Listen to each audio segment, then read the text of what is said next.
마지막 절까지 봅시다. 19절까지.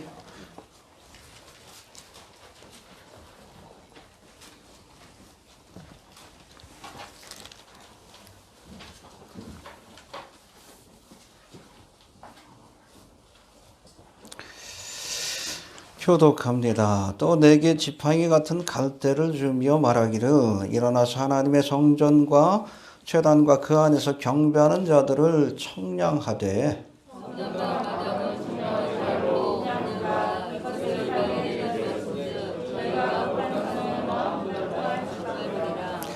내가 나의 두 증이 내게 권세를 주리니 저희가 굵은 베옷을 입고 1260일을 예언하리라.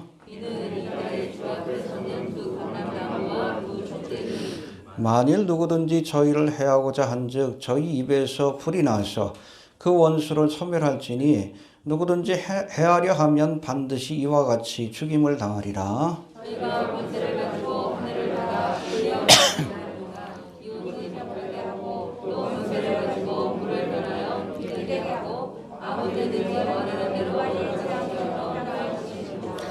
저희가 그 증거를 마칠 때에 무적행으로부터 올라온 짐승이 저희로 더불어 전쟁을 일으켜 저희를 이기고 저희를 죽일 터인즉 저희 시체가 큰 성기를 살리니 그 성은 영적으로 하면 소멸이라고 보고 죽으라고 하니 또 저희 주께서 십자가에서 받으신 백성들과 족속과 방언과 나라 중에서 사람들이 그 시체를 사흘 반 동안 목도하며 무덤에 장사하지 못하게 하리로다. 이 두 선지자가 땅에 거하는 자들을 구하고 땅에 거하는 자들이 저희 죽임을 추구하고 기뻐하여 서로 일을 보내리라 하리라. 3일 반 후에 하나님께로부터 생기가 저희 속에 들어가매 저희가 발로 일어서니 구경하는 자들이 크게 두려워하더라. 하늘로부터 큰 음성이 있어 이리로 올라오라 함을 저희가 듣고 욕을 하고 하늘로 올라가니 저희 원수들도 평안하라. 그 시에 큰 지진이 나서 성 10분의 1이 무너지고 지진에 죽은 사람이 7천이라. 그 남은 자들이 두려워하여 영광을 하늘의 하나님께 돌리더라. 일곱째 천사가 나팔을 불매 하늘에 큰 음성들이 나서 가로되 세상 나라가 우리 주와 그 그리스도의 나라가 되어 그가 세세토록 왕노릇 하시리로다 하니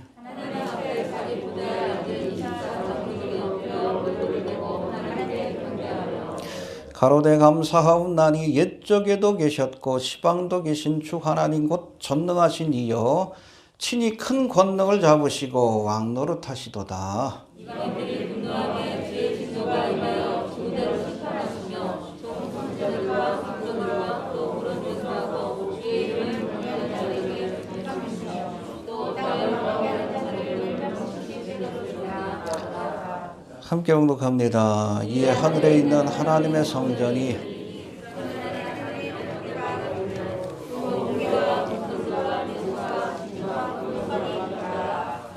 아멘.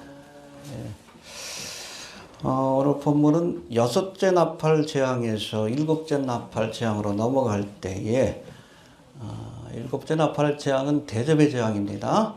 그 인의 재앙이 나팔의 재앙으로 나팔의 재앙이 대접의 재앙으로 이어지는 순간마다 삽경이라고 해서 지금까지 살펴왔던 말씀들을 돌아보고 또 앞으로 우리가 어떤 말씀을 가르칠지 거기에 관한 사전적인 지식이 필요한 정보가 필요한 말씀들을 중간에 삽입했는데 그것을 삽경이라고 합니다. 그래서 요한계시록에 7개의 삽경이 등장하는데 우리가 지난번에 7장에 살펴본 14만 예. 그리고 우리가 지난 시간에 살펴본 작은 책을 든 천사에 관한 이게 바로 7 대접에 관한 그런 재앙을 기록한 글인데 그거를 이 사도 요한에게 받아 먹으라.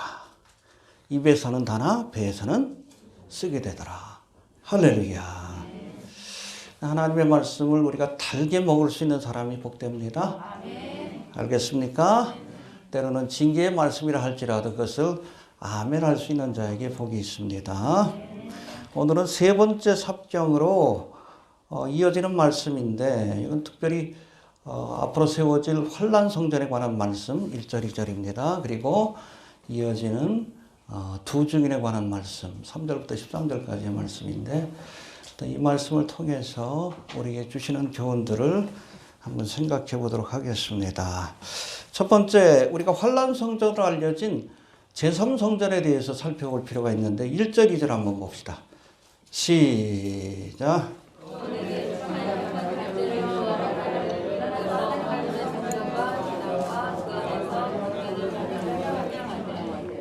성전 방마다는 청량하지 말고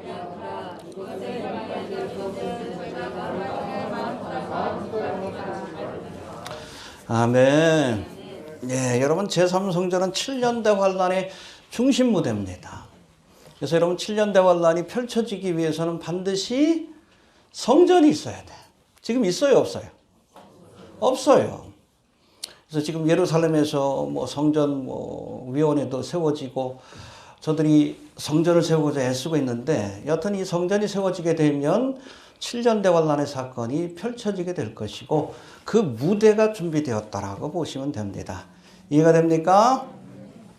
신구약 성경에 등장하는 예언의 말씀들을 자세히 살피면 교회의 휴거 사건 이후 벌어질 7년대 환란의 중심 무대가 어디예요? 예루살렘과 성전입니다. 해봅시다. 예루살렘과 성전이다. 여러분 본문이 기록된 계시록 11장에 등장하는 두 증인이 사역하는 곳도 어디요? 예루살렘과 성전이에요. 이해가 됩니까? 예. 그리고 적그리스도가 이제 3년 반이 지난 후에 전반부 3년 반이 지난 후에 이스라엘과의 맺은 평화 협약을 깨고 성전에다가 뭘 세워? 자기 우상을 세움으로 뭐가 시작이 됩니까? 야곱의 환란으로 그렇게 표현되고 있는 본격적인 환란이 시작이 되는 거예요. 중심 무대가 어디라고요? 예루살렘과 성전이다. 거기를 봐야 돼. 그래야 하나님의 타임테이블을 알 수 있는 거예요. 알겠습니까? 해봅시다. 중심 무대가 예루살렘과 성전이다. 알겠습니까? 근데 성경을 보면 예루살렘에 세워질 4개의 성전에 관한 기록이 되어 있는데 이미 2개는 세워졌다가 무너졌어. 그리고 앞으로 이 종말의 사건과 연관된 2개의 성전이 더 설 것이다라고 말씀하고 있습니다. 우리가 잘 알다시피 BC 950년경 솔로몬이 뭘 세워요? 아버지의 유업을 받아서 성전을 세웁니다. 할렐루야. 그걸 제1성전 혹은 솔로몬 성전이라고 얘기를 합니다. 해봅시다. 솔로몬 성전이다. 이 성전이 무너집니다. 누구에 의해서? BC 586년 바벨론에 의해서. 무너지기 전에 환상을 보여주시잖아요. 에스겔에 보면.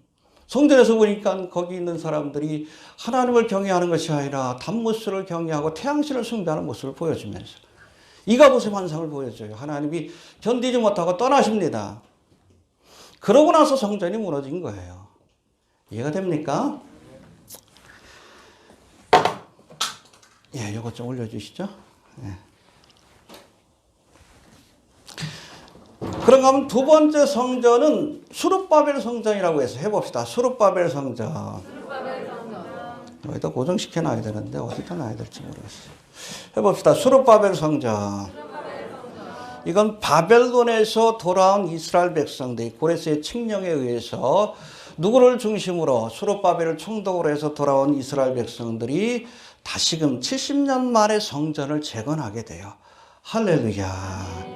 그래서 이 성전을 제2성전 혹은 수룹바벨 총독이 주관했다고 해서 수룹바벨 성전이라고 그렇게 알려지고 있습니다. 그리고 이 성전은 몇 차례의 순환의 과정을 거치다가 헤로당 시절에 대대적인 보수 작업을 통해서 웅장한 모습을 갖추게 됩니다. 이게 본래 성전에다가 주변에 여러 가지 것들을 다 해가지고 웅장하게 헤롯이 성전을 리모델링해요. 그래서 예수님 당시에 그것을 헤롯 성전이라고도 부르는데 실제로는 수룹바벨 두 번째 성전입니다. 이해가 되십니까? 예. 그러나 이 제2성전도 누구에 의해서? 로마에 의해서 AD 70년에 주님이 예언하신 대로 돌 위에 돌 하나 남지 않을 정도로 철저하게 파괴되는 그런 불행한 역사를 맞이하게 됩니다. 해봅시다. 파괴되었다. 바로 서야 합니다. 성전이 제대로 기능을 못하면 하나님께서 무너뜨리십니다. 여기까지가 지금까지 세워졌다 파괴된 두 개의 성전이고 앞으로 세워질 두 개의 성전에 관한 예언의 말씀이 등장하는데 그것이 바로 오늘 본문에 기록된 환란성전, 세 번째 성전이에요. 해봅시다. 환란성전. 알겠습니까? 그런가 하면 네 번째 성전은 에스겔 40장부터 48장까지 등장하는데 이 성전은 첫 번째, 두 번째, 세 번째 성전하고는 모양이 달라요. 규모가 다릅니다. 전혀 그 설계도가 그 차이가 많이 나요. 전혀 달라요. 이건 천년왕국의 성전이라고 해서 아마 이곳에서 주님께서 재림하셔서 이곳을 헤드쿼터로 세상을 통치하는 보좌로 삼으실 것으로 그렇게 알려지고 있습니다. 알겠습니까? 예. 오늘 본문에 등장하는 이 성전이 해봅시다. 환란성전이다. 예, 이 환란성전이 바로 두 증인의 사역의 주무대가 되다가 또 적그리스도가 이곳에 자신의 우상을 세움으로 더럽혀지게 될 것이다라고 성경은 예언합니다. 그래서 예수님께서 재림하셨을 때는 이 더럽혀진 환란성전을 무너뜨리시고 다시금 천년왕국의 성전을 세우실 것으로 그렇게 보고 있습니다. 알겠습니까? 흥미로운 것은 천년왕국이 끝나고 이 땅에 신천신지 새 예루살렘이 펼쳐질 땐 더 이상 성전이 없다라고 했어요. 성전이 필요 없다라고 말씀합니다. 왜? 하나님과 어린 양이 성전이 되기 때문이라고 말씀해요. 우리 봅시다 한번. 계시록 21장 22절 봅시다.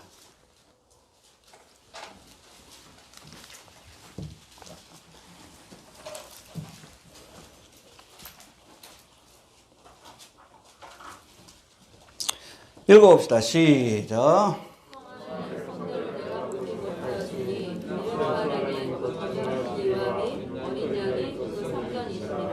네, 할렐루야. 여러분 신천신지 새 예루살렘이 펼쳐지면 없는 것이 몇 가지가 있어요. 해와 달들이 없습니다. 왜? 하나님이 빛이시니까. 그 바다도 없다라고 묘사되어 있고 죽음도 없다라고 묘사되어 있고 그리고 또 하나 없는 것이 바로 성전이 없어. 왜? 하나님이 성전이 되시기 때문에 그래요. 할렐루야. 믿습니까? 하나님이 성전이 되시기 때문에 더 이상 사람의 손으로 지은 성전이 필요 없게 되는 거예요. 그때 가야 여러분 성전의 본연적인 그런 의미가 그렇게 드러나게 되는 겁니다. 구원이 완성이 되는 겁니다. 이해가 되십니까? 이미 두 개의 성전이 파괴된 상태에서 이제 제3성전, 이건 또 다른 의미로는 환란성전이라고도 부릅니다. 해봅시다. 환란성전이다. 이 성전이 세워질 때가 가깝다는 소식이 들려오면 아, 주님 오실 날이 가깝구나. 7년 대환란이 가깝구나. 그렇게 이해하시면 됩니다. 알겠습니까?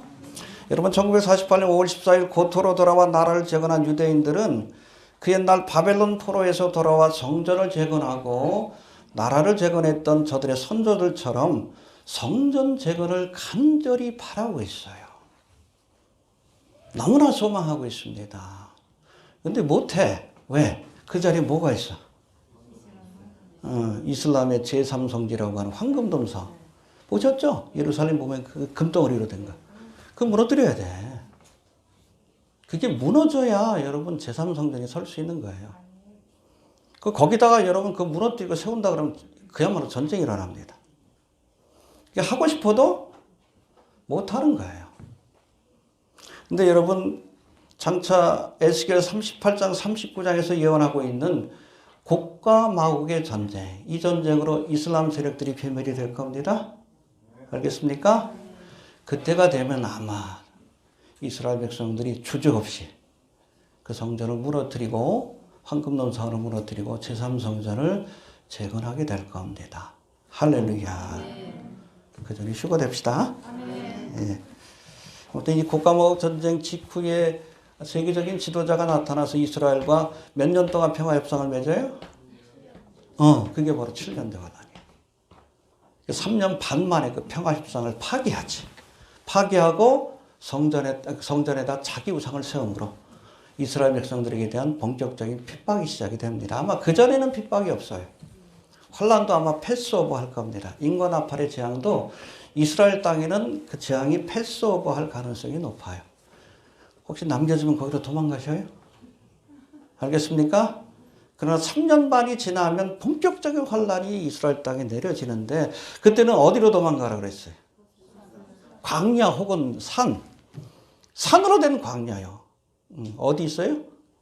요르단에 있는 부세이라. 어떤 사람은 페트라라고도 하는데 페트라보다는 부세이라가 맞다라고 얘기를 합니다. 현지인들은 그렇게 얘기를 해요. 어떤 뭐 여담이고 어찌됐든 성전이 서야 합니다. 해봅시다. 성전이 세워져야 한다. 이스라엘 백성들이 1948년 5월 14일 예루살렘 이스라엘 땅으로 돌아왔을 때 예루살렘을 저들이 회복한 것은 아니에요. 일부 가나안 땅에 정착해 살다가 1967년에 6.1 전쟁이라고 전쟁이 일어나게 됩니다. 이 전쟁에서 크게 이겨가지고 요르단이 주최했던 전쟁인데 본래 요르단 땅이었던 예루살렘을 회복해요. 할렐루야. 이게 1967년에. 그래서 어떤 사람들은 이 세대의 기준을 1967년으로 보기도 해요. 왜냐하면 그때 비로소 예루살렘이 회복되어 있기 때문에. 그렇게도 봅니다. 참고로 좀 알아두시길 바랍니다. 아무튼 1967년 6.1 전쟁으로 예루살렘을 회복하는데 회복하자마자 예루살렘에다가 성전위원회라는 재단을 설립합니다. 지금도 있어요. 예루살렘을 회복하자마자 예루살렘에다가 황금돈 사원이 있는 그곳에다가 성전을 짓기 위한 성전위원회를 설립을 해요. 지금까지 활동을 하고 있습니다. 저도 뭐 가보지는 못했지만 성지순례 할 때 거기까지 포함되지는 않아요. 거기 가보면은 뭐 두 가지 중요한 게 있대요. 첫 번째는 제3성전에 대한 모형도. 가끔 사진을 보셨죠? 이게 성전위원회 사무실에 있는 그게 모형도로 갑니다. 그리고 그 옆에 메노라, 금등대를 만들어 놨어요. 원형하고 똑같이. 금이 몇 킬로일까요? 450kg짜리 황금이래요. 정확하게 성경대로 한 거예요. 정확하게. 그걸 갖다 놓으면 되는 거예요. 1967년도부터 그걸 준비해 온 것이고, 뭐 몇 년 전에는, 얼마 전에는 지금 뭐 성전을 짓게 되면은 그 붉은 송아지로 그 재를 가지고선 성전을 청결케 해야 되거든요. 근데 붉은 송아지가 지금 준비되었다. 뭐 그런 얘기도 하고, 어떤 성전 재건이 가깝다는 소식들이 들려오고 있습니다. 그만큼 주님 오실 날이 가깝다. 그렇게 보시면 됩니다. 알겠습니까? 앤디 우즈 목사가 몇 년 전에 그곳을 방문을 했는데, 여러 번 방문했다. 한 서너 번 방문했는데, 예전에 그곳에 갈 때는 랍비들이 그러더래요. 메시아가 오셔야 비로소 이 성전이 완성될 수 있다. 예전에는 그랬대. 근데 최근에 가보니까 그 말이 싹 바뀌었대. 우리가 성전 만들어야 메시아가 온다. 네. 의미가 전혀 다르죠? 그만큼 성전 재건에 대한 열망이 강하다는 거예요. 세워질 겁니다. 아마 곡가마국 전쟁 직후에 세워질 거고, 적그리스도가 평화협상을 맺으면서 그 협상의 내용 가운데 제3성전을 세우도록 허락하는 부분이 들어갈 가능성이 큽니다. 이해가 되십니까? 우리가 이스라엘을 종말의 정확한 시간을 알 수 있는 하나님의 타임테이블 혹은 계시기 혹은 하나님의 시계라고 얘기를 합니다. 해봅시다. 하나님의 시계다. 근데 시계에는 뭐가 있어요? 우리 저 뒤에도 시계가 있지만은 시침이 있고 분침이 있고 초침이 있죠. 그래서 어떤 분은 그렇게 얘기를 합니다. 이 하나님의 종말을 알 수 있는 그러한 시계의 시침은 이스라엘이고, 이스라엘 보면 하나님의 시간을 알 수 있다는 겁니다. 분침은 뭐예요? 예루살렘. 시침은 성전이라고 얘기를 합니다. 이해가 되시죠? 성전이 재건되느냐, 이것이 바로 종말의 때가 얼마나 임박했는지를 가장 확실하게 알 수 있는 시대의 징조가 될 것이라는 의미입니다. 지켜봅시다. 얼마 남지 않은 것 같아요? 해봅시다. 주의 오심이 얼마 남지 않았다. 시계 보고 있어야 돼. 남편이 언제 올지. 퇴근 시간 되면 시계 보고 있어야 돼요. 남편이 멀리 갔는데 남편이 지금 어디쯤 왔는지 관심이 없으면 이상한 부부요. 주님 다시 오신다 그랬잖아요. 올 때가 됐는지 여러분 우리가 확인해 봐야 할 거 아니에요. 저거 좀 바꿔주시죠. 오늘 이벤트가 많네. 배터리가 들어간 것 같아. 아.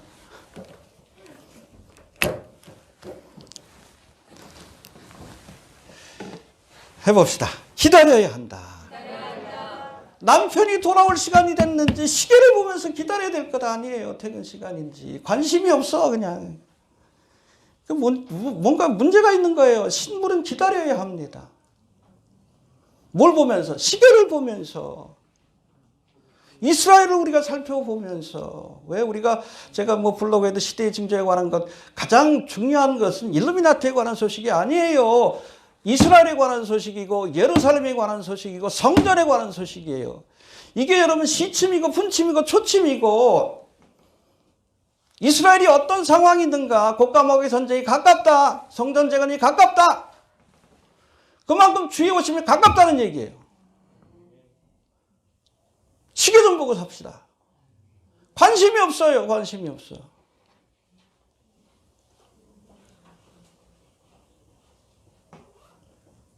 이스라엘이 이뻐서가 아니에요.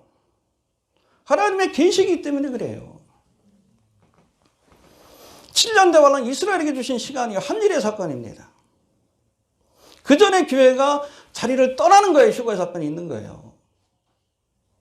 당연히 우리가 거기에 대해서 관심을 가져야 돼요. 왜 근본주의자들이 이스라엘을 지지하고 그렇죠? 예루살렘을 축복하는 자에게 축복을 주신다고 그랬는데. 왜 거기에 관심을 갖는지 이해가 되시죠? 지금은 회심하지 않지만 언젠가 회심할 걸 알아요. 여기 나오잖아. 부중이니만 그 사역을 할 거예요. 초창기 때. 해봅시다. 관심을 갖자. 막연하게 기다리지 말고 시계를 보면서 이스라엘이 어떤 상황이 지금 진행되고 있는지를 살펴보면서 예루살렘에 어떤 일들이 진행되고 있는지를 살펴보면서 몇 년 전에 여러분 트럼프가 예루살렘을 이스라엘의 수도로 인정했잖아. 이거 대단한 사건이에요. 종말의 시계를 우리가 어떻게 보면 좀 빨리 돌린 것 같아.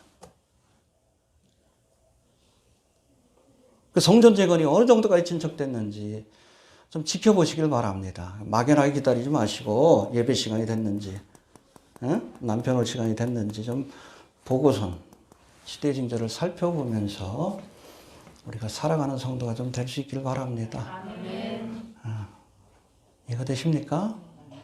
근데 종말론에 관심이 없어. 한국교회. 맨 그냥 3박자 축복이니 5박자 축복이니 이 땅에서 먹고 사는 일에만 관심 있지. 코로나 사태를 보면서도 우리가 깨달아야 돼. 그러나 이거는 방증이에요. 그냥 직접적인 증거는 아니고 직접적인 증거는 이스라엘과 예루살렘과 성전입니다. 알겠습니까?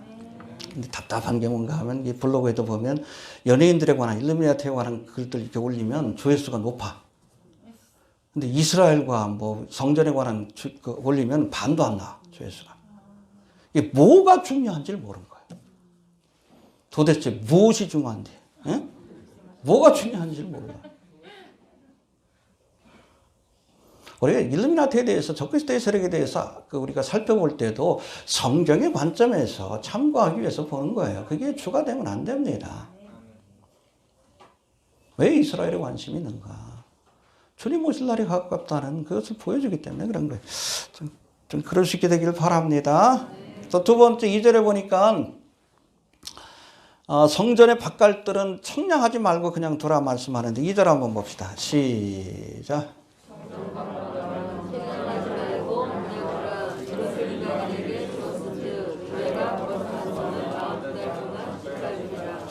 예, 2절에 보니까 사도 요한에게 지팡이 같은 갈대를 주며 성전을 청량하라고 천사가 명령합니다.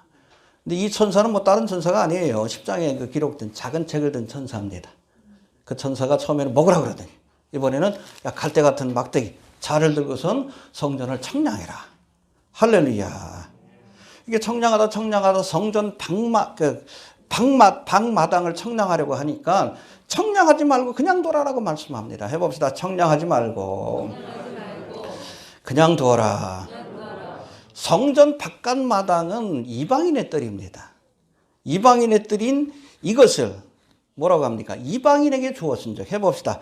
이방인에게 주었은즉 저희가 거룩한 성을 42달 동안 짓밟으리라. 할렐루야.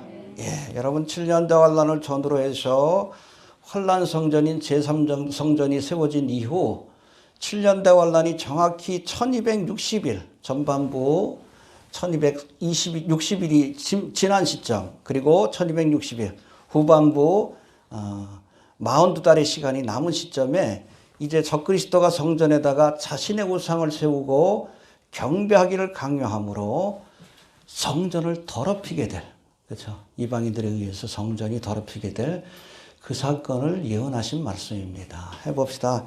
더럽혀질 것이다. 이에 대한 보충 설명이라고 할 수 있는 누가복음 21장 24절에 보니까 저희가 칼날의 죽임을 당하며, 해봅시다. 저희가 칼날의 죽임을 당하며. 예, 여러분 감람산 강화는 1차적으로 이스라엘 백성에게 주신 말씀이에요. 그 교회 주신 말씀 아닙니다. 자꾸 이게 오해가 돼가지고 그것 보고서 환란 통과를 얘기하는데 아니요. 교회 주신 말씀이 아니라 이스라엘에게 주신 말씀이에요. 이해가 됩니까? 모든 이방인에게 사로잡혀 가겠고 7년대 환란이 있을 일입니다. 예루살렘은 이방인의 때가 차기까지 이방인들에게 밟히리라. 해봅시다. 이방인의 때가 차기까지. 이후 3년 42달의 기간이 이방인의 때가 차는 기간이에요. 그때로 이방인의 때가 끝나는 것이고 그때까지 예루살렘과 성전이 짓밟히게 될 것이다라고 말씀하는 거예요. 그럼 제가 한번 묻습니다. 이방인의 때가 언제 시작된 거예요?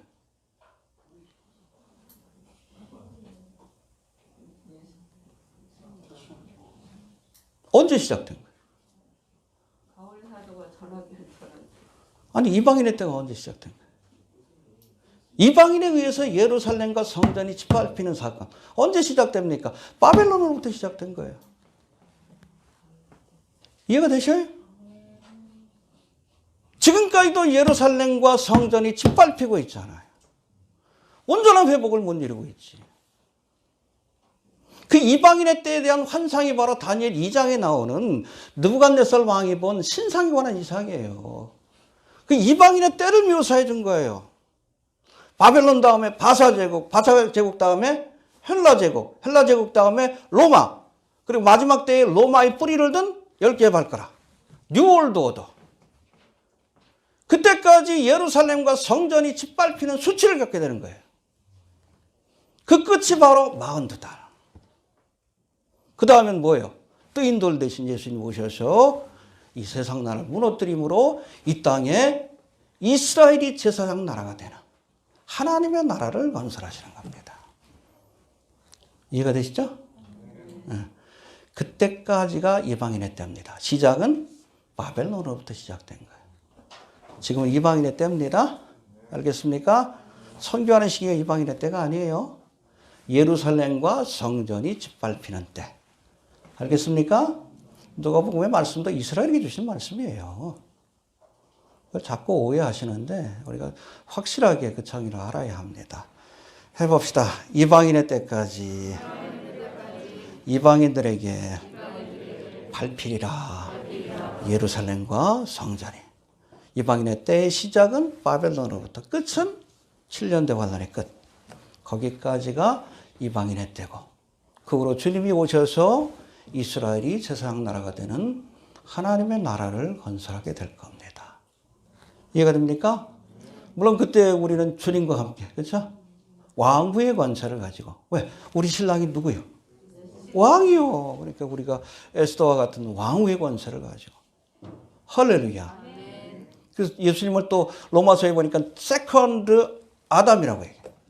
두 번째 아담. 그 우리가 두 번째 하와예요. 그렇죠? 천년왕국의 기간을 봐요. 에덴 동산 같잖아요. 거기에 아담이 누구예요? 예수님이시고 하와가 누구요? 우리지. 우리의 권세가 더 큽니다.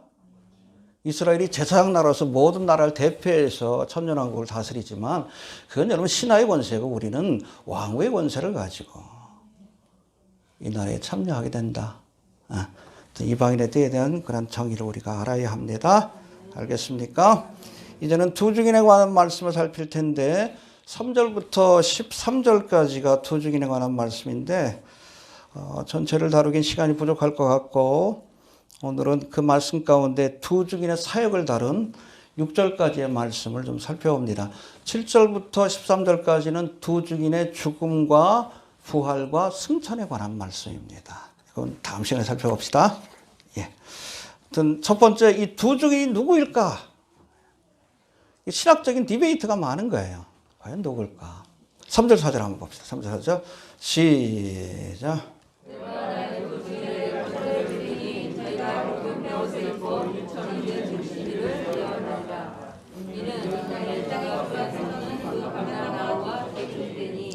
예, 이 두 증인을 4절에 보니까 또 두 감람나무 혹은 두 촛대, 메노라를 의미합니다. 그렇게 소개하고 있는데 스가랴 4장에 보면 이스라엘 백성들을 이끌고 바벨론 포로에서 돌아와 이스라엘의 신앙 회복과 성전 재건에 앞장섰던 총독 누가 있어요? 스룹바벨. 그리고 그때 함께했던 제사장이 대제사장이 여호수아입니다. 이 두 사람을 두 감람나무로 묘사합니다. 알겠습니까? 그래서 여기 보면 스룹바벨 총독은 정치적인 지도자입니다. 그리고 여호수아, 여호수아서에 나온 여호수아가 아니에요. 대제사장인 여호수아는 영적인 지도자예요. 그래서 앞으로 7년 대환란 그 중에 등장하게 될 이 두 증인도 이스라엘의 정치적인 영적인 지도자로서 이스라엘의 회복과 재건에 큰 역할을 하게 될 것이다라는 것을 우리가 알 수 있다는 겁니다. 이해가 되십니까? 예. 그렇다면 구체적으로 하나님께로부터 받은 권세를 가지고 1260일 동안 예언을 하면서 이스라엘을 회복시킬 사명을 감당하게 될 두 증인이 구체적으로 누구일까? 여기에 대해서는 세 후보가 있습니다. 누가 있어요?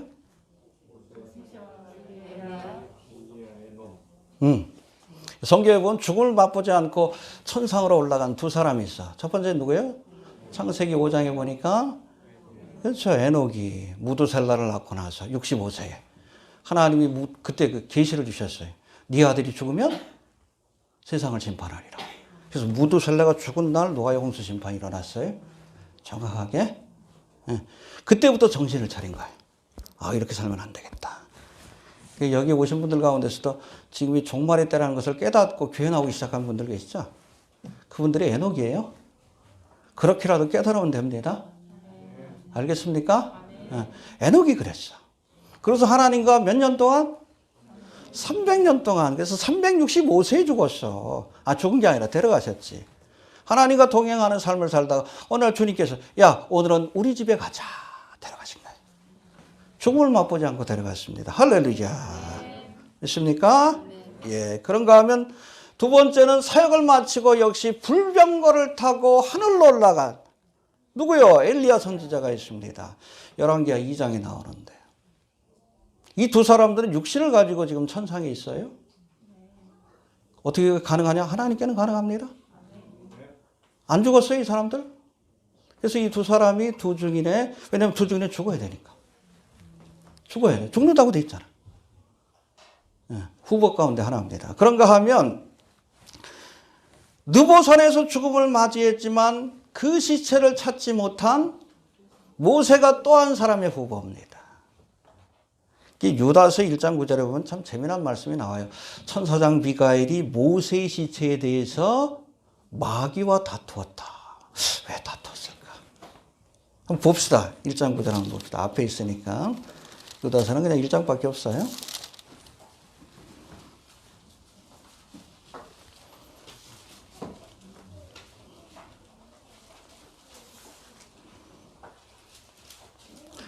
봅시다. 시작.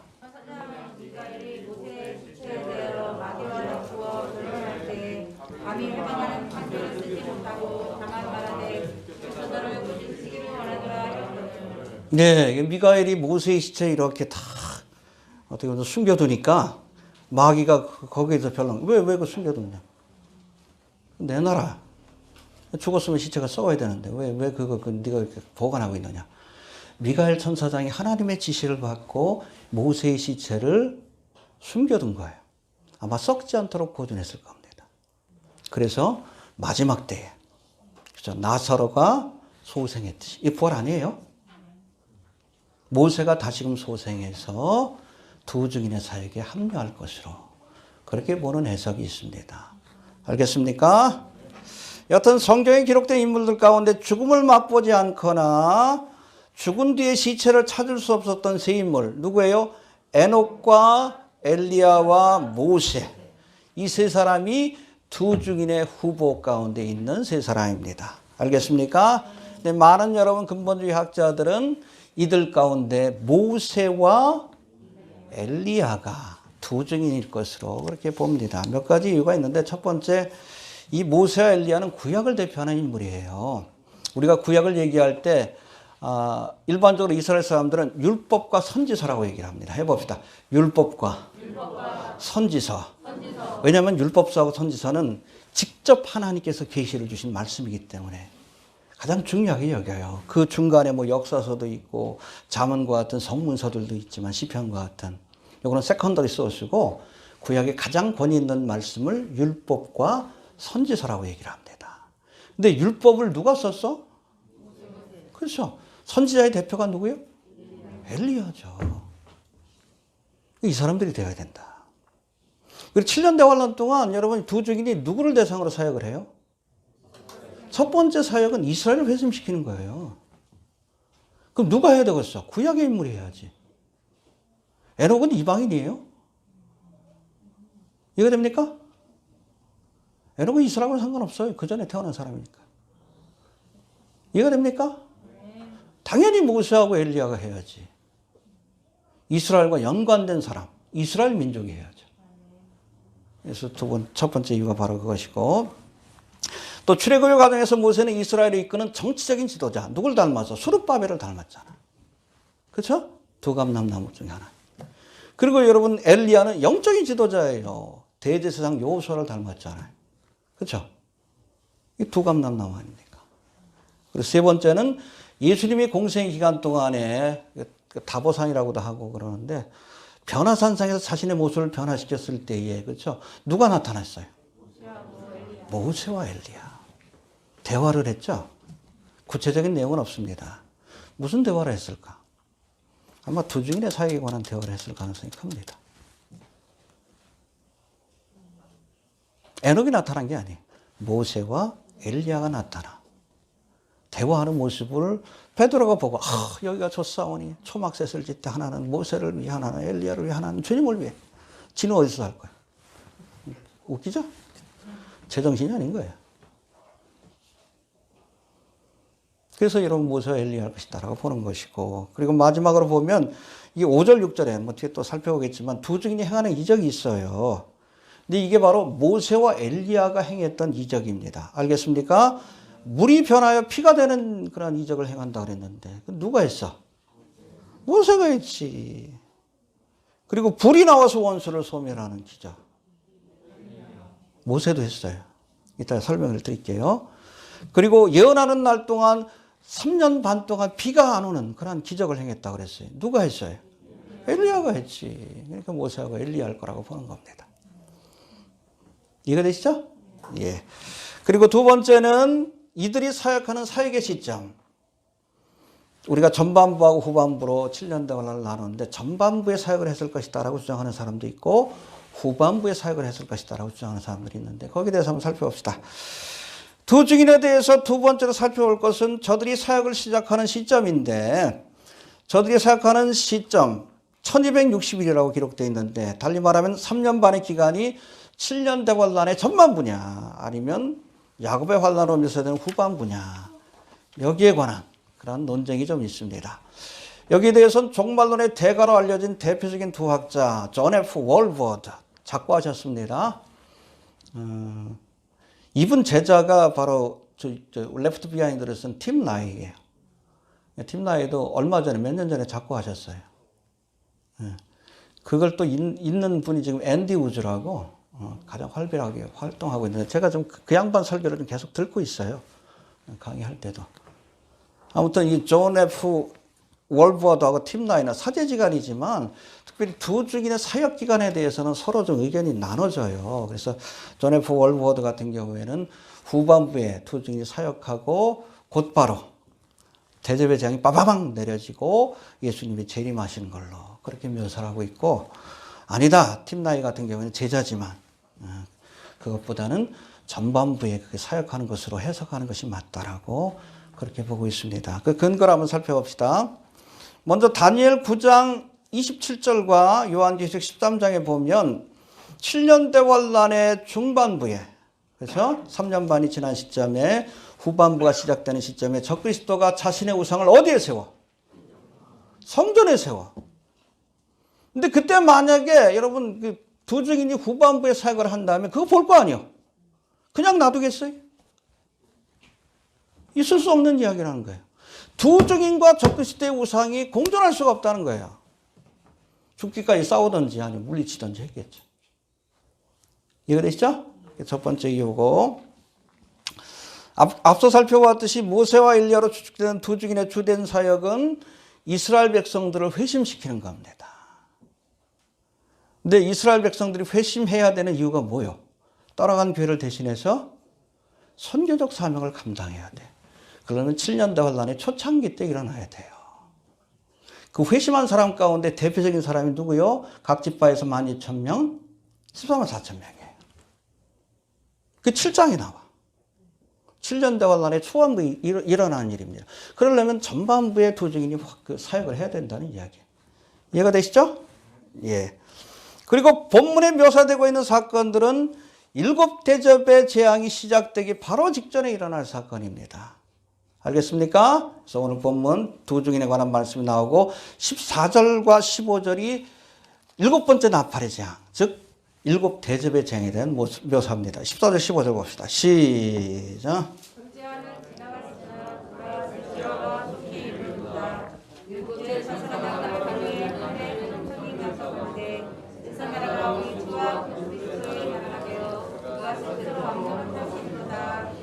예. 두 증인이 부활 승천한 후에 곧바로 일곱 대접의 대항이 내려지고 예수님이 재림한다 그러면 그좀 문제가 있는 거예요. 이 사람들이 여러분 93년 반에 활동하고 나서 올라가고 나서 곧바로 일곱 대접의 재앙이 빠바방 일주일이나 뭐 한 달 사이 아니면 하루 사이에 무리가 있는 해석입니다. 16장 이후에 기록된 일곱 대접의 재앙을 보면 많은 기간이 필요한 재앙이에요. 이해가 되십니까? 그렇게 보기엔 무리가 있다는 겁니다. 그러니까 일곱인가 나팔로 이렇게 해당되는 요 기간 동안, 전반부 3년 반 동안 두 증인이 이렇게 활동을 하다가 적그리스도에 의해서 죽임을 당하고 부활 승천한 후에 본격적인 7년 대환란의 후반부, 야곱의 환란이 시작된다. 그렇게 보고 있는 겁니다. 이해가 되시죠? 전반부 활동하는 것이 그렇게 맞다라고 보는 겁니다. 이제는 두 증인의 사역을 한번 살펴볼 터인데 3절 한번 봅시다. 3절. 시작.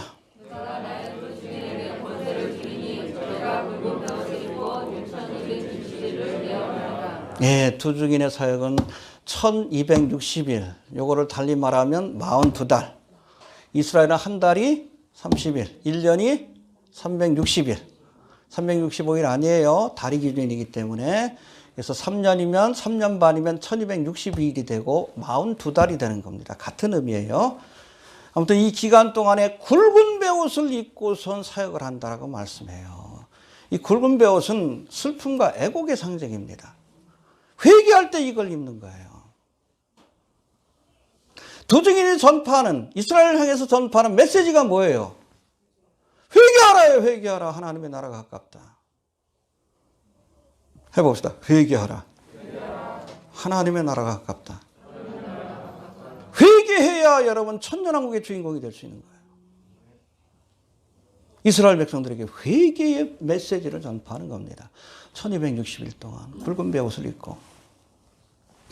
그 다음 두 증인이 이스라엘 백성들에게 어떤 죄에 대한 회개를 요구할까? 두 가지 죄에 대한 회개를 요구합니다. 첫 번째는 과거에 지은 죄고, 두 번째는 현재의 죄예요. 이스라엘 백성들이 과거에 지은 죄 가운데 가장 큰 죄가 뭐예요? 메시아를 못 박은 거예요. 모세와 엘리야가 그걸 증거합니다. 야, 율법서를 봐라. 율법서가 증거하는 메시아가 예수다. 야, 이사야 53장 봐봐. 선지서가 증거하는 메시아가 예수다. 그런데 그런 메시아를 너희가 죽였다.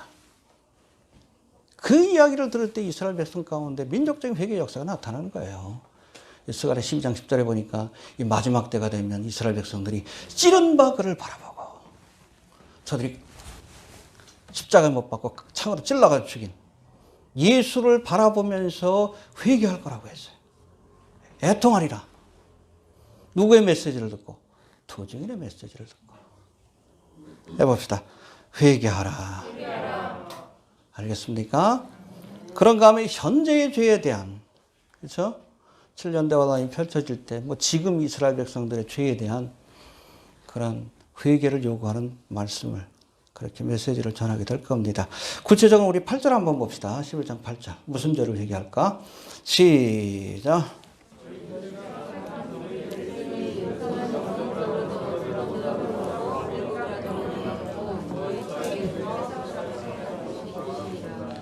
예, 저희 시체가 이제 적그리스도에 의해서 죽음을 당하고 나서 그 시체가 큰 성길에 있으니, 여기 큰 성은 어디요?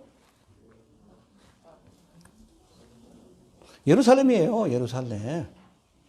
예루살렘입니다. 예루살렘에서 사역하는 거예요. 그래서 거기서 거기서 순교를 당하는 겁니다. 큰 성. 큰 성길에 있으리니 그 성은 영적으로는 소돔, 애굽이라고도 하니. 그게 지금의 예루살렘의 상태라는 겁니다. 알겠습니까? 여러분, 이스라엘이 성지라고 하지만 이스라엘의 수도가 어디요? 공식적인 수도는 텔아비브지. 그게 아마 그 3대 게이 퍼레이드가 벌어지는 도시 가운데 하나입니다. 소돔 땅이에요. 예루살렘에서도 게이 퍼레이드가 벌어집니다. 매년. 올해는 못하지. 라비하고 막 충돌해가지고 막 칼 들고 막 이러기도 하고 그래. 뉴스 나오기도 해. 예루살렘이 소돔성으로 변한 거예요. 영적으로는 소돔. 지금의 예루살렘의 모습이에요. 그 죄를 회개하라고 외칠 겁니다. 회개하지 않는 자들은 다 멸하실 거예요. 3분의 1만 남는다 그런 거예요. 그래서. 이해가 됩니까? 3분의 1은 죽이시고 회개하지 않는 자들. 그 애국과 같다. 애국은 여러분 온갖 우상이 가득한 곳이요. 우상이 가득한. 개구리도 우상이고 메뚜기도 우상이고. 그러니까 그걸로 재앙을 내리시지. 근데 제가 몇 년 전에 예루살렘에 가봤더니 예수님이 고난당하시고 죽으시고 부활하시고 아무튼 중요한 기도하시던 거기마다 성당이 서 있는데 그 안에 보면 다 우상이에요. 그것이 애굽 땅이에요. 예루살렘이 지금. 그 죄에 대해서 회개할 것을 요구할 겁니다. 그래야 메시아가 오니까. 그렇죠? 소돔의 죄, 애굽의 죄, 동성애. 이게 대표적인 죄죠. 그리고 예루살렘에 각한 이 아이콘이라고 해서. 그게 다 우상입니다. 볼 때마다. 향 펴놓고 그러면 성황당하고 비슷해. 근데 그런 데보다 차라리 광야가 영감을 줘요. 광야가. 아, 여기서 예수님께서 이런 곳에서 말씀을 전했구나. 중요한 유적지가 보면 그냥 성당인데 거기 보면 맨 그냥 성화 있고 성상 있고 우상단지지. 전시관도 있더라고 보니까 어디나.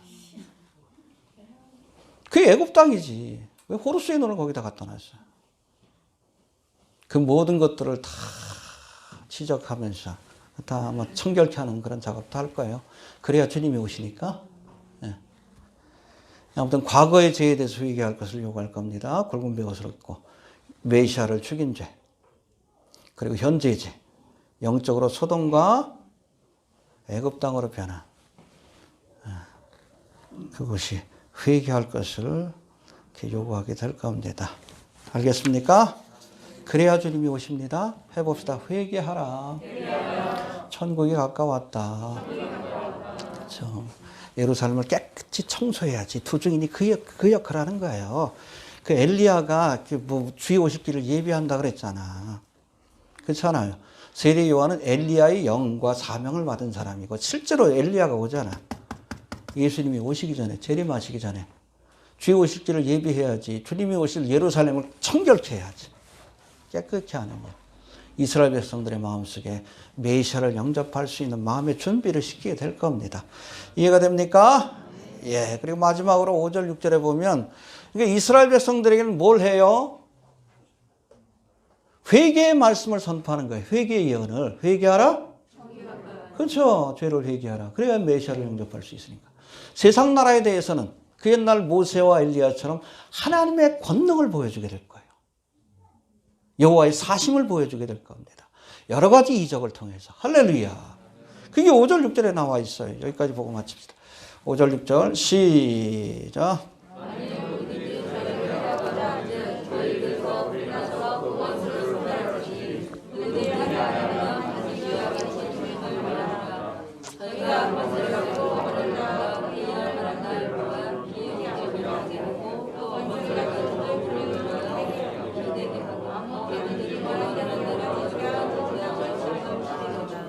예, 네 가지 이적이 소개되고 있는데 먼저 누구든지 저희를 해하고자 하면 저희 입에서 불이 나와. 아, 극적이죠. 입에서 팍 불이 쏟아져 가지고 원수를 불태우는 그 영화의 한 장면 같기도 하고. 근데 여러분 그 성경에도 보면 하나님을 대적하는 이 모세와 엘리야가 하나님 앞에 기도할 때에 하늘에서 불이 내려서 그들을 불태웠던 사건이 있습니다. 민수기 16장에 보면 이 모세와 아론을 대적하던 고라당. 이 고라당이 야, 왜 모세 너만 지도자 해? 돌아가면서 하자. 대통령 선거하자. 그리고 왜 아론한테는 왜 너만 제사장해? 우리 좀 돌아가면서 각 지파별로 하자. 그러니까 하나님께서 지시하십니다. 야, 저 사람들 제사장 되고 싶은 사람들 다 향단을 갖고 와라. 향로를 갖고 와라. 왜 제사장들은 분향의 제사를 드려야 되니까. 250명이 갖고 왔어요. 모세와 그리고 아론도 갖고 왔습니다. 근데 250명, 고라당 추종하는 세력들이 추종하던 그 250명이 든 향로에서 불이 나와서 다 태워 죽였어요. 불 태워 죽였습니다. 모세와 아론을 대적했기 때문에 그래요. 하나님을 대적한 걸로 본 거예요. 똑같은 사건이 일어납니다. 3년 반 동안. 할렐루야. 예. 그런가 하면 열왕기하 1장에 보면 10절부터 14절까지인데 이제 아합과 이세벨이 죽고 나서 그 아들인 아하시야가 왕이 되었는데 악한 왕이요. 어느 날 왕국 난간에서 이렇게 뚝 떨어졌는데 이 중병이 걸린 거예요. 죽을지 살지 모르니까 바알의 사자에게 물어봤어. 그러니까 엘리야가 기분이 안 좋았지. 하나님이 계시거늘 어떻게 바알 사자에게 묻느냐. 그러니까 아이샤가 병상에서 기분이 나빴던지 엘리야를 좀 데리고 오라고 군사를 보냈어. 잡아오라는 얘기지. 이 군사들이 보니까 엘리야 같으니까 당신이 하나님의 종 엘리야입니까? 잡아가려고. 엘리야가 알지 그 마음을. 아시아가 나를 잡아가려고 보낸 거야. 내가 하나님의 종 엘리야면 하늘에서 불이 내려 너희를 죽일 것이다. 불이 떨어져 죽여버렸어요. 50명을. 두 번이나 그 사건이 일어납니다. 세 번째 50명의 병사를 데리고 50부장은 지혜가 있는 사람이에요. 아, 나를 죽이지 마옵소서. 내가 그냥 모시고 갈 테니까 가서 하나님의 뜻만 전해 주십시오. 그 사람은 살았어요. 어찌됐든. 아무튼 하나님의 사역을 대적하는 자들에게 입에서 불이 나와. 아, 이 극적이죠. 사역이 끝날 때까지, 적어도 1260일 사역이 끝날 때까지 누구도 해할 자가 없어. 여러분, 사명자는 죽지 않습니다. 사명이 끝나야 데려가시는 거죠. 1260일 동안 죽이고 싶어도 못 죽이는 거예요. 끝나면 하나님이 데려가십니다. 걱정할 거 없어요. 저도 웬만하면 병원 안 갑니다. 골골 알아도. 사명 끝나기 전에 안 데려간다는 믿음이 확신이 있기 때문에 그래요. 끝나면 가면 되는 거지. 그렇죠? 가면 천국인데. 걱정하지 마셔요. 알겠습니까? 암병 걸려도 내게 주신 사명이 끝나기 전에 안 데려가십니다. 왜? 막히신 일이 있는데. 입에서 불이 나와가지고 대적을 물리치는 거예요. 할렐루야. 그런가 하면 여러분 6절 앞부분에 보니까 예언을 하는 날 동안 3년 반 동안 비가 오지 아니할 것이다. 6절 한번 다시 봅시다. 시작.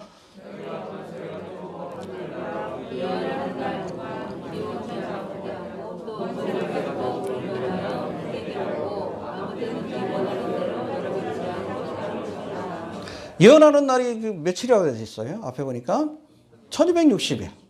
그렇죠? 42달. 3년 반입니다. 근데 흥미로운 게 뭐냐면 아방 시절 엘리야의 예언으로 북이스라엘 땅에 비가 오지 않았어요. 몇 년 동안. 정확하게 3년 반입니다. 좀 찾아보고 갈까요? 야고보서 5장 17절 봅시다. 야고보서.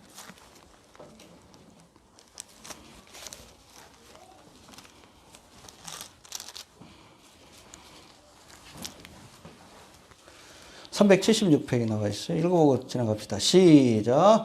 엘리야는 우리와 성정이 같은 사람이로되. 찾으셨습니까? 다시 한번 시작. 엘리야는 우리와 성정이 같은 사람이로되 3년 6개월 동안. 정확하죠? 이때도 3년 반이고 이때도 3년 반이에요. 1260일 3년 반이에요. 한때와 두때와 반때.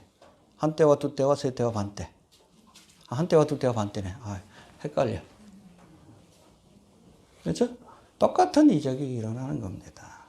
그런가 하면 6절 중반부에 보면 물이 변하여 피되게 하리라. 누가 일으켰던 기적이에요?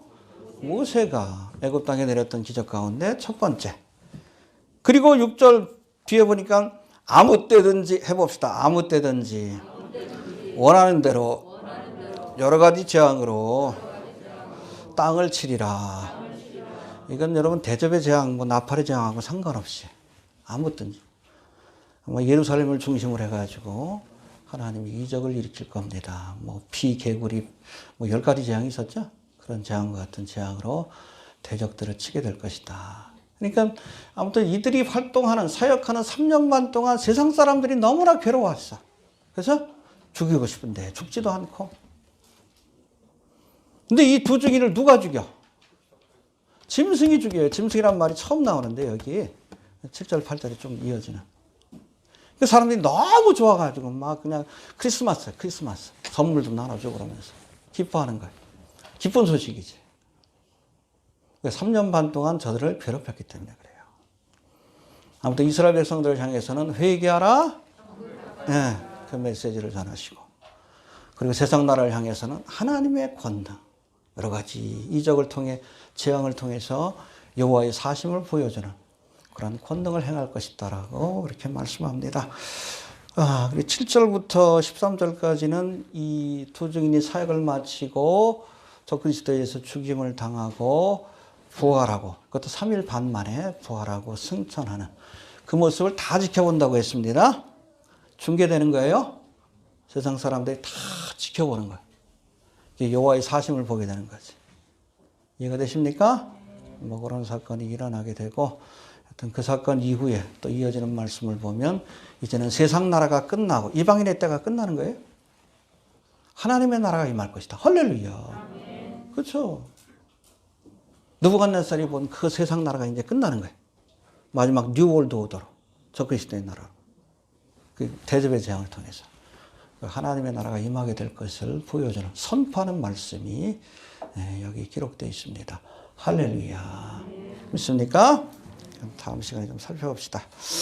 두 증인과 7년 대환란의 중심 무대인 제3성전이 세워지고 있다는 것은 주의 오심이 임박했다는 시대의 징조입니다. 좀 지켜봅시다.